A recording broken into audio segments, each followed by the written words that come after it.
Assalamualaikum warahmatullahi wabarakatuh. Saya akan mempresentasikan mengenai peramalan permintaan produk dan jasa dari kelompok 3, yaitu Sofiatul Muslimah dan Rahmat Kurniawan dalam mata kuliah manajemen operasional. Jadi, peramalan adalah proses untuk memperkirakan beberapa kebutuhan di masa datang yang meliputi kebutuhan dalam ukuran kuantitas, kualitas, waktu, dan lokasi yang dibutuhkan dalam rangka memenuhi permintaan barang dan jasa. Kemudian, peramalan tidak terlalu dibutuhkan dalam kondisi permintaan pasar yang stabil karena perubahan permintaan relatif kecil, tetapi peramalan akan sangat dibutuhkan bila kondisi permintaan pasar bersifat kompleks dan dinamis. Dalam kondisi pasar bebas, permintaan pasar lebih banyak bersifat kompleks dan dinamis karena permintaan tersebut akan tergantung dari keadaan sosial, ekonomi, politik, dan aspek teknologi dan produk substitusi. Oleh karena itu, peramalan yang akurat merupakan informasi yang sangat dibutuhkan dalam pengambilan keputusan manajemen.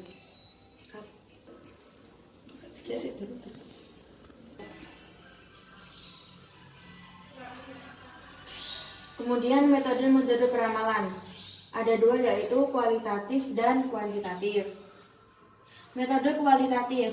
Metode peramalan permintaan secara kualitatif berhubungan dengan data-data kualitatif, misalnya tentang selera konsumen terhadap suatu produk atau survei tentang loyalitas konsumen dan lain-lain. Metode kualitatif ini dikelompokkan menjadi dua, yaitu teknik survei dan teknik jejak pendapat. Teknik survei yaitu merupakan suatu alat meramalkan yang cukup penting khususnya untuk memprediksi kejadian-kejadian atau kecenderungan-kecenderungan dalam jangka pendek mendatang ini. Survei ini dilakukan untuk meramalkan variabel ekonomi yang memang berhubungan baik langsung maupun tidak langsung dengan permintaan konsumen atau pasar yang dituju. Variabel-variabel ekonomi yang disurvei ini misalnya variabel yang berhubungan dengan budget rumah tangga yang dikeluarkan untuk memenuhi kebutuhan rumah tangga. Sasarannya yaitu survei tentang budget keperluan rumah tangga, masyarakat, eksekutif, bisnis, dan pemerintahan yang sekiranya berkaitan dengan rencana perusahaan.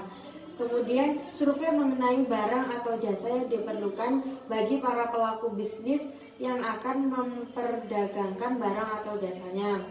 Kemudian selanjutnya survei ini dilakukan bagi para rumah tangga untuk mengenai rumah tangga umum, mengenai keperluan rumah tangga, produk atau barang apa secara periodik diperlukan dan frekuensi pemenuhan yang dilakukan untuk masa-masa yang akan datang.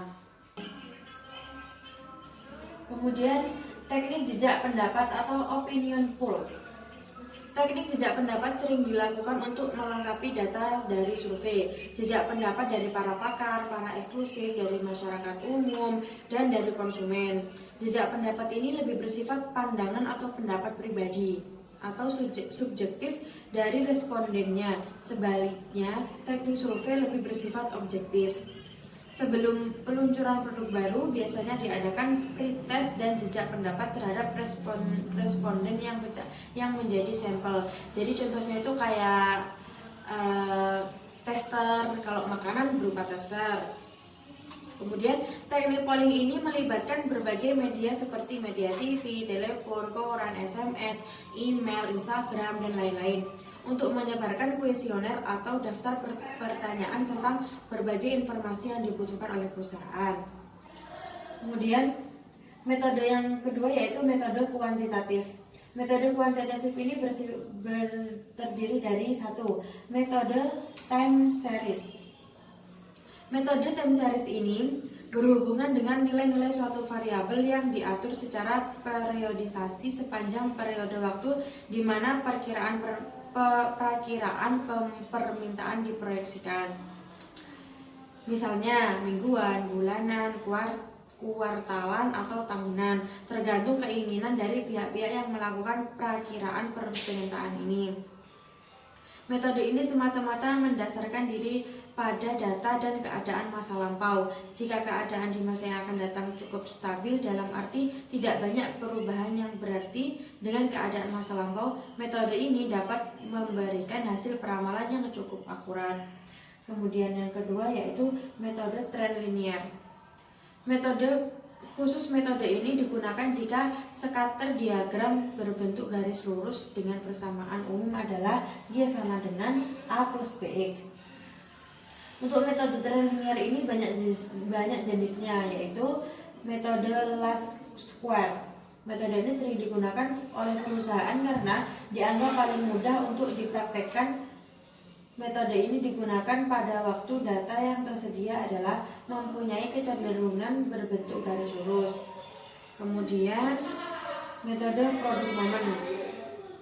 Produk momen ini lazim dinamakan metode momen saja. Metode ini digunakan oleh perusahaan karena dianggap mudah di samping metode least square. Kemudian metode setengah rata-rata. Metode setengah rata-rata ini masih tergolong metode tren linear, di mana data yang tersedia tetap berbentuk linear jika digambar dalam bentuk grafik. Metode tren setengah rata-rata menentukan bahwa untuk mengetahui fungsi Y sama dengan A plus BX tersebut, semua data historis dikelompokkan menjadi dua kelompok himpunan dengan jumlah anggota masing-masing yang sama. Berdasarkan perhitungan rata-rata dari anggota masing-masing kelompok itulah akan diperoleh fungsi garis lurus yang bersangkutan.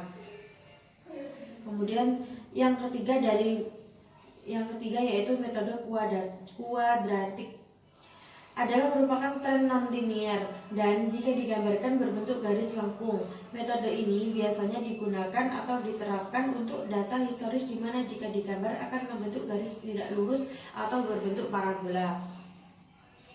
Kemudian yang keempat yaitu metode variasi musim.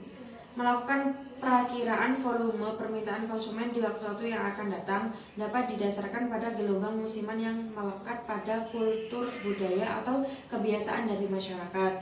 Tetapi dapat juga karena faktor sifat dan keadaan alam yang melekat pada iklim atau cuaca. Misalnya produksi musim semi, musim gugur, musim penghujan, dan musim kemarau. Produk apa yang sedang atau akan datang di musimnya. Jadi misalkan jadi perusahaan bisa mengira-ngira kalau misalnya bulan depan itu 3 bulan ke depan itu akan musim hujan atau musim semi.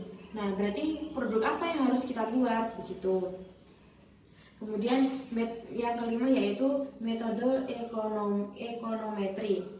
Merupakan metode prediksi volume atau nilai dependen variabel dengan melibatkan berbagai faktor atau variabel independen yang relevan dan cukup signifikan mempengaruhi dependen variabel tersebut. Secara ekonomi, dari model ekonometri ingin dilihat relevansinya pengaruh independen variabel itu saling mempengaruhi dan beberapa besar pengaruh mempengaruhi antara variabel independen ini atas besarnya pengaruh terhadap dependen variabel. Terdapat 4 tahapan yang termasuk di dalam memformulasi forecast model ekonometrika ini. Yang pertama, membangun suatu model teori. Yang kedua, mengumpulkan data. Yang ketiga, memilih bentuk persamaan fungsi yang diestimasi. Kemudian yang keempat, mengestimasi dan menginterpretasi hasil tersebut. Kemudian selanjutnya, proses peramalan.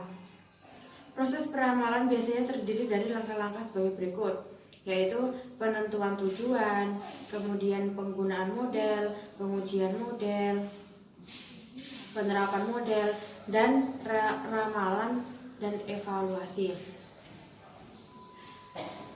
Yang pertama, penentuan tujuan. Analisis mengatakan dengan para pembuat keputusan dalam perguruan tinggi untuk mengetahui apa kebutuhan-kebutuhan mereka dan menentukan variabel-variabel yang akan diestimasi, yaitu siapa yang akan menggunakan hasil peramalan. Yang kedua, untuk tujuan-tujuan apa hasil peramalan akan digunakan. Yang ketiga, estimasi jangka panjang atau jangka pendekkah yang diinginkan. Kemudian yang keempat, derajat ketepatan estimasi yang diinginkan itu seberapa. Terus kapan estimasi dibutuhkan. Kemudian yang terakhir, bagian-bagian yang diinginkan seperti peramalan untuk kelompok pembeli, kelompok produk, atau daerah geografis. Kemudian pengertian dari penggunaan model.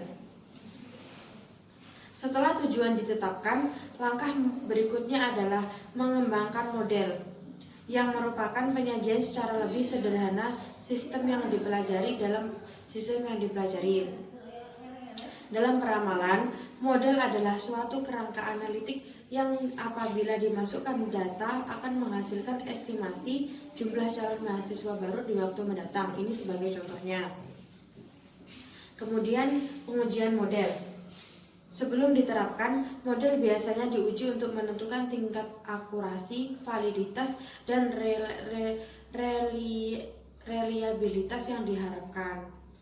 Ini sering mencakup penerapannya pada data historik dan penyiapan estimasi untuk tahun-tahun sekarang dengan data yang tersedia. Kemudian pengertian dari penerapan model. Setelah pengujian, analisis menerapkan model dalam tahap ini. Data historis dimasukkan dalam model untuk menghasilkan suatu ramalan. Dalam kasus model, calon mahasiswa baru yaitu Y sama dengan A plus B. Analisis merupakan teknik-teknik matematika yang diperoleh dari A dan B. Kemudian yang terakhir yaitu ramalan dan evaluasi. Ramalan-ramalan yang telah dibuat harus senantiasa diperbaiki dan ditinjau kembali. Perbaikan mungkin perlu dilakukan karena adanya perubahan-perubahan dalam perguruan tinggi atau lingkungan. Seperti tingkat biaya masuk perguruan tinggi itu sebagai contohnya. Kemudian evaluasi di pihak lain merupakan perbandingan ramalan-ramalan dengan hasil-hasil yang nyata untuk menilai ketepatan penggunaan metodologi atau teknik peramalan. Langkah ini diperlukan untuk menjaga kualitas estimasi di waktu yang akan datang. Sekian, terima kasih presentasi dari saya.